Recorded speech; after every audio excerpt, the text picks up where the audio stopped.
অপরাধের ঘটনায় সব থেকে কম হচ্ছে কলকাতা শহর। আমার কলকাতা শহর নিরাপদতম। আবার এই তথ্যটি উঠে এলো এনসিআরবি রিপোর্টে। টানা চতুর্থবার কলকাতা নিরাপদতম। আমরা যেটা বারবার বলছিলাম, মাননীয় মুখ্যমন্ত্রী মমতা বন্দ্যোপাধ্যায়ের নেতৃত্বে কলকাতা শহর নিরাপদতম। এনসিআরবির রিপোর্ট কি বলছে? রিপোর্ট বলছে 2023 সালের যে রিপোর্টটি প্রকাশিত চতুর্থবারের জন্য, এবং এখানে দেখা যাচ্ছে যে 19টা শহর ভারতবর্ষের, যার জনসংখ্যা 20 লাখের বেশি, তার মধ্যে অপরাধের প্রবণতায়, অপরাধের ঘটনায় সব থেকে কম হচ্ছে কলকাতা শহর, আমাদের কলকাতা শহর। ফলে এবং 2016 থেকে এই স্টেডিলি এই সিটিজ ক্রাইম রেট এটা ডিক্লাইনিং ট্রেন্ডে আছে, অর্থাৎ কমছে।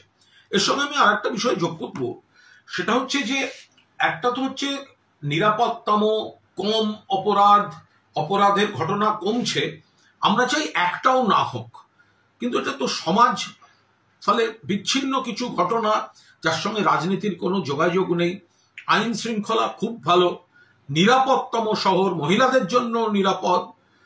আর পাশাপাশি এখানে দেখার কথা সেটা হচ্ছে যে সংবেদনশীল পুলিশ প্রশাসন, অর্থাৎ অপরাধ তো কমছে, পাশাপাশি পুলিশ যে ব্যবস্থা নিচ্ছে, ধরছে, তার বিচার চলছে, শাস্তির ব্যবস্থা হচ্ছে, সেটাও কিন্তু উল্লেখযোগ্যভাবে পশ্চিমবঙ্গ এই সংবেদনশীল প্রশাসনের জন্য এটা কিন্তু একটা নজর কাড়া ভূমিকায় আছে। ফলে মুখ্যমন্ত্রী মমতা বন্দ্যোপাধ্যায়ের নেতৃত্বে এই রাজ্য অতীতের বাম জমানা আর অন্য রাজ্যের বিজেপি জমানার থেকে যে মানুষ কত নিরাপদে আছেন, ভালো আছেন, এনসিআরবি রিপোর্ট আবার সেটা প্রমাণ করে দিল।